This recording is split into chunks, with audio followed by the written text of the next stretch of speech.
just injury report-wise, Ty Nsekhe is making progress.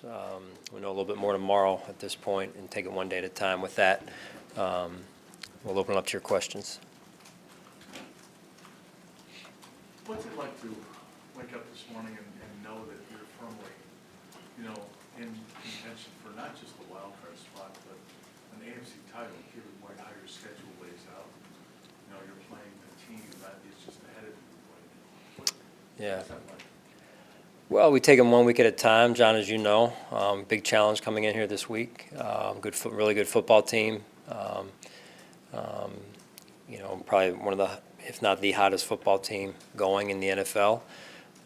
Well coached by Coach Harbaugh and his staff. A lot of talent on the roster. They've been at it.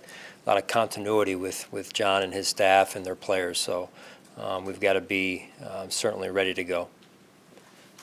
Sean, what's your reaction to, I know it's focused this week, but the week after that Pittsburgh game being flexed to prime time and Sunday Night Football? Yeah, I'm just focused on this week right now. Is there something to get you getting the national attention? I mean, this is a team that has always banged the drum since the start of this season, maybe last season, 2 seasons ago. They don't get a lot of respect. Now you're getting national respect in the fact that you're getting this game flexed, or at least you're getting national attention. Yeah, no, I think it comes from. I know where your guys are coming from. I think it comes from the work the guys have put in. And that's we talk a lot about things being earned, and the guys have earned that. So I don't think we shy away from that standpoint because they've earned it. But we also know a lot of work ahead of us, a lot of runway to go yet. Sean, 15 sacks the last 3 games. What's been the difference there, do you think, about getting to the quarterback a little bit better? Yeah, I think, just the guys coming together up front, intensity, clarity of mission, and just tremendous preparation during the week by those guys up front. You've coached defense a long time. How unique of a challenge is Lamar Jackson? Yeah, excuse me, very unique. Very talented player, unique approach offensively. They do a really good job. I don't think there's really been a defense that's cracked the code to this point, so to speak. And so it'll be a big week for us as a team, but also a big week for our defense. Can you think of anything that's been remotely similar, anything you can draw on in your past as you try to prepare for just a different No, they just can beat you in so many different ways. Matt, they can beat you on the ground. They can beat you with obviously the quarterback on the ground, through the air. They've got weapons. They've got speed. They're physical. They do a really good job. Sean, when did your preparation for Baltimore start after Thursday's game? Yeah, we started last week, Friday, Saturday, some as well. No time off? We took some time, but for the most part, we wanted to make sure that we were able to put the last week's game away the right way, and then move forward also incrementally on Baltimore. Opposite ends of the spectrum a little bit, 4 days and then the 10 days. How much of an advantage is getting that much time prepared? Yeah, I think the rest is the biggest thing for the players. Being able for them to get some rest, get away a little bit, that's good for them. Is that like your message to them to kind of like maybe decompress a little bit from football for a couple days because it was so nonstop for 4 straight days there? Yes, I mean those are the guys. They're in the fire, and they're out there, putting their bodies on the line and everything. And then there's a mental component to that as well. So we wanted them fresh, physically, spiritually, mentally as well. And so that's what we expect to see when they come back here. Cole said after the game about you, the unselfishness of the team, the foundation is set by you. What did he mean by that, do you think? Yeah, you'd have to ask him. Good question. I don't know. I think our players drive that more than anything. The DNA of our players. Brandon's brought in a lot of players that have that DNA, and those guys. You hear me talk a lot about player-driven leadership. Those guys are the ones that drive those messages. Last year, Josh was doing a lot more running. How has he evolved have you seen in him being a bit more of a pocket passer, but still having that element? How has he evolved in that sense? Have you seen him evolve in that sense? From being, From just, he's not running for 100 yards, as he Right. almost did it 4 times last year, but this year, he's running less, but seems to be throwing more, throwing better more. yeah, really just part of his development overall. He still uses his legs, but he takes what the defense gives him as well, and that's, again, part of his development. How much was that a stress this offseason for him, and how much is that him learning how to become more of an NFL quarterback? We want him to be Josh Allen, and I think you've seen that over the last 8 games in particular, some before that as well. I mean, Josh is really, that's who we want him to be, just like every player on our roster. John is Cole Beasley. I want Cole Beasley to be Cole Beasley for the reasons why he's Cole Beasley, and same with Josh.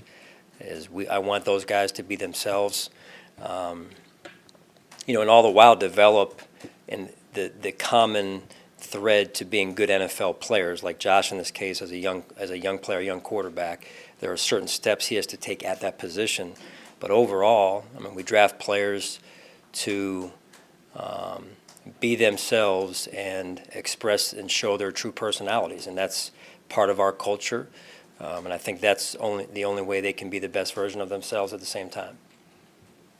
Have you seen Greg Roman evolve during his time in the league as a play call? Yeah, I mean, he's always been well respected. We went up against each other when Greg was in San Francisco with John's brother Jim back then, and haven't interacted a lot in terms of going against one another. I've always had a lot of respect for Greg in terms of what he's done offensively, and him as a football coach too, and so a lot of respect, at least coming from this side. To Matt's earlier question about Lamar, like, how do you have somebody run the scout team, in practice and sort of try to fill that role? Yeah, it's tough. I mean, there's not a lot of guys on rosters around the NFL that can mimic what Lamar does. So, I mean, if you have them, they're probably starting so it's a fine line there. So, we'll do the best we can. I can promise you that we'll do the best we can. Who is that guy for you? Yeah, we'll see. We've got some thoughts, but got a little bit more time to go through it. We may have to use, kind of put a guy here, one guy there, and just say go. So it's just so fast. Is there a coincidence in between you using, I think we may have even talked about this last week, but you urging the team to be fearless, and then to see how you produced over the past 3 weeks, including the trick play. It's like there seems to be more of a looseness about this team. Is there a coincidence over the 3 weeks since you delivered that message? Again, I think it goes back to the personality of our players, and the veteran driven leadership that we have, John. It's all driven by them. They've taken great ownership of this football team, and I put a lot of faith in those guys. They give me a good vibe as to where we are and where we need to go, and these guys have proven. I think there's trust, right? There's mutual respect and trust where I trust them in this case. They trust what we're trying to do, and we work. It's a shared investment and a shared result week to week, which is how you want it. How well do you remember your time with John on the Eagles staff? And what does it say about the organization he runs, he's a part of, to be in this position for so long, one of the longest tenured coaches in the league now? Yeah, it doesn't surprise me knowing Coach Harbaugh, the way, and just being around him. Leslie was around him obviously as well in Philadelphia. We both learned under Andy. But just watching how he commands the room when he was a special teams coach, watching his football acumen develop, and I was younger on the staff when he was there, and the style of football that he wants to play, it doesn't surprise me that he's been there as long as he's been there, and that he's had the success that he's had. For a guy like Dion, watching him through this season, there's been some struggles along the way, not just for him, but as a team as you guys are coming together. What have you seen out of him as he's kind of evolving as a player, just as an example of somebody that with success, what's that like for you?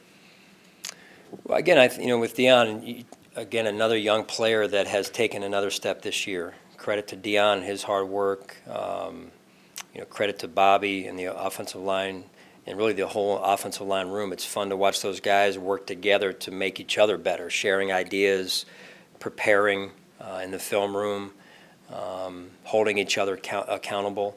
I mean, those are all good ingredients to continuing to develop, to find one's best self. And Deion, I think he's taken some steps this year, starting all the way back in the spring, and he'll continue to take steps as he continues to put the work in.